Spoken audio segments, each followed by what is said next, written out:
a monologue about spreadsheets? Yes! Okay, I'll give it to you.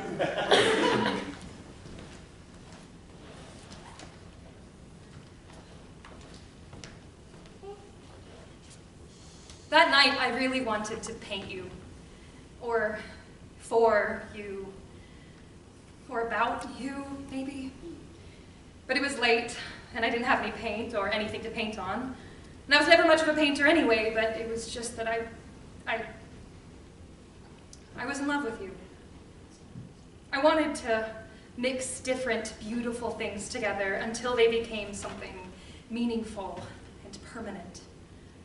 I wanted to stroke the span of your shoulders with a dark pine green acrylic called Boy Howdy, and trace the gentle patterns of your kindness in rings of ochre called Tomorrow. But I wasn't an artist then, and I'm still not. I don't think I ever will be now. I don't even know if those colors truly exist, but I do know that I could see them. Every time I thought of you, I still can. I can still see them. I'm a patient person. You have to give me that. I've always been patient. Even that night, I knew that if I had to, I could wait for you. And a part of me thrilled in that giddiness of waiting, the giddy waiting of love. But now, God, I'm not naive either. I never have been, so I don't know if you'll hear this. But if you do, please, don't keep me waiting anymore. I just can't do it, please, please, if you can. Just find your way back to me. I don't know where you are. I don't know where you are, or what's happened to you, and maybe that's better, maybe that's worse, I don't know. I don't know. I just know that all night, all I do is I sit in front of a screen. I know it's not right. I know it's not right. It doesn't make any sense, but I sit in front of my screen, and I'm not an artist, you know, but I fill in these little white squares with color. I don't know why. I just fill them in. Greens and ochres. And then I pick another shade. It's a little darker. No, a little warmer. I fill them in. Then I pick another. It's a little different. I fill them in. I do it all night sometimes. Thousands and thousands of little squares, pages and pages. Ochre and green, ochre and green. And I know it's not true, but I think that maybe, just maybe, if I can get your colors right, maybe.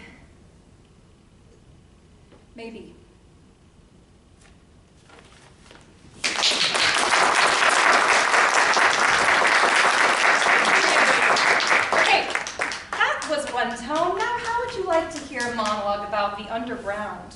Please. All right, I'll give it to you.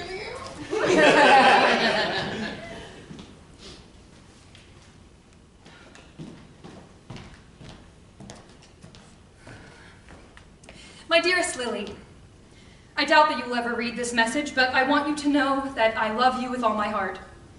As things stand, it's not looking great for me, but I'm determined to keep my chin up and face my fate in a way that would make you proud.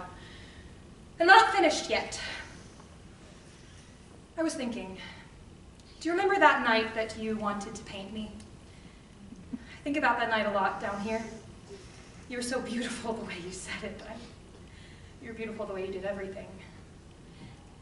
Anyway, I suspect it's cold comfort, but in retrospect, I want you to know you were absolutely right. I never should have come down here, and I most definitely should have left the fighting the subterranean army of spider people to the professionals. Just like you said. I mean, they're tough in a fight, right? But we give as good as we get in that regard, I think. Mostly they're just tough to look at, you know? I mean, it would be one thing if it was just the regular human top half spider, bottom half ones like you see in the enlistment ads. They really mix it up down here. I mean, you got all your humans with spider faces ones. You got the spiders with human faces ones. Giant human heads on spider body ones. Oh my God, they really go crazy. Left side human, right side Spidey, and I even saw an upper half of spider, lower half human, which was like... Like I said, it's tough. It's doing tough down here. And it doesn't help that they have Scottish accents. Sergeant says that they're not actually speaking English. He says it's just a coincidence, but I don't know, because last week I found a wounded one. Right, a wounded one. It was laying there just looking up at me with this half human, half spider face, and it looks right at me with all 5 of its eyes, and it yells, "Freedom!" And the thing is, it's not the first time that's happened. I mean, sure, it's a subterranean spider person, but half of it's human, right? That half was screaming, "Freedom!" Of all the things to sound like it's saying, I don't know. I really don't know. Anyway, I love you very much. I hope you're still painting. I hope I'm home soon.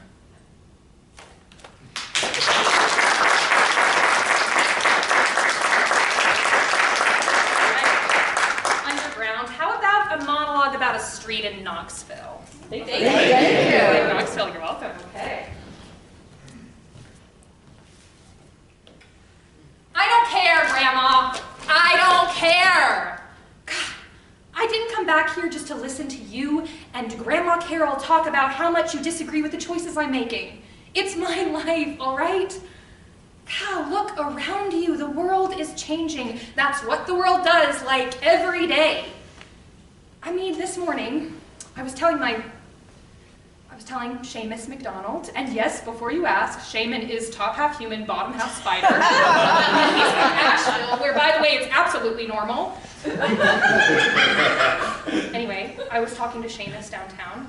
We were walking, and I was like, you know, my grandmothers, they met under that green mushroom sculpture in the park over there. I told him how Grandma Carol was working at Addison's Analog Antique Media Store. You were coming back from a show at the Emporium. How Grandma Carol always told me that you were the most beautiful woman she'd ever seen. That you pretended to forget something just so you could walk past her a second time. And do you know what Seamus said to me? They stopped under that same sculpture and looked at me with their beautiful electric green and burnt umber eyes. And they said, every time God brings 2 people together, the world becomes a better place, don't you think? What are you supposed to say when someone says something like that and they actually mean it? What, just ignore them? Tell yourself, oh, well, good for you, you're absolutely radiant, I wish you all the best. No. Or do you stay up night after night, doing whatever you can to conjure them back into your life like you did? Or do you fight tooth and nail like she did? Just because you can't understand who I might love doesn't mean you'll never understand anything about it, okay? Falling in love was as beautiful for me this morning as it was for both of you that afternoon. So please, don't ask me to turn my back on something good just because you can't imagine it for yourself, okay? Please. So, that being said, I invited Seamus over for dinner tomorrow night. And I really hope that afterward, you'll be willing to show them your latest paintings. Thank you. And my playwright is J.P. Schuffman.